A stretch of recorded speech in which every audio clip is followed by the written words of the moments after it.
ছোট পর্দার অভিনেতা আফরান নিশো বড় পর্দায় অভিষেকের পর থেকে ঢালিউড কিং শাকিব খানকে নিয়ে নানা কটূক্তি করে বারবার সমালোচিত হয়েছেন। মিডিয়া পাড়ায় জোর গুঞ্জন মেগাস্টারের সঙ্গে অভিনেতা নিশোর সম্পর্ক মোটেও ভালো নয়। এই নিয়ে সামাজিক যোগাযোগ মাধ্যমে নানা সময়ে তুলনামূলক মন্তব্য করে উত্তাল করে রাখে শাকিব ও নিশো ভক্তরা। সম্প্রতি জমকালো এক অনুষ্ঠানে একই মঞ্চে মজার ছলে একই গানে কোমর দুলিয়ে অবাক করে দেন শাকিব নিশো দুজনেই। কেউ কেউ ভাবছেন দুজনের মধ্যকার বরফ গলছে, তারপরও কিছু সংখ্যক ভক্ত নিজের চোখকে বিশ্বাস করতে নারাজ।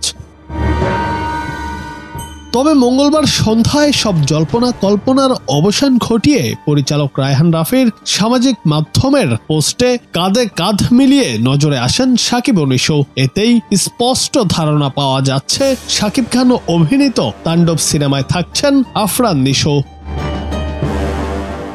ঢাকায় সিনে ইন্ডাস্ট্রিতে আলোচনার জন্ম দেওয়া এই ছবিটি নিজের টাইমলাইনে শেয়ার করেছেন আলোচিত উপস্থাপক এবং অভিনেতা শাহরিয়ার নাজিম জয়। ছবিটি শেয়ার করে জয় লিখেছেন, মনোমালিন্যের অবসান হয় না রে পাগলা, সবই ব্যবসায়ীদের হাতের পুতুল, যেমনি নাচাও তেমনি নাচে, পুতুলের কি দোষ। তিনি লিখেন যে ভক্তরা গত 2 বছর ধরে যুদ্ধ করলো, ওদেরও মিলাইয়ে দেন, অথবা এরপর বলে দেবেন ভক্তরা যেন মাতামাতি না করে, কারণ দিন শেষে অঙ্কটা আপনারাই মেলান। মাঝে ঝগড়া বিবাদ ফ্যাসাদ। রায়হান রাফি এবং শাকিব খান জুটির সিনেমা এমনিতেই ব্লকবাস্টার হবে। নিশো তাণ্ডবকে এক্সট্রা মাইলেজ দেবে নিঃসন্দেহে।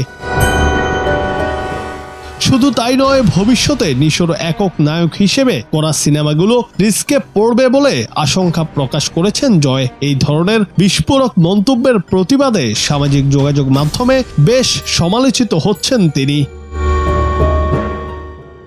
জুনায়েদ আহমেদ, বাংলা টিভি।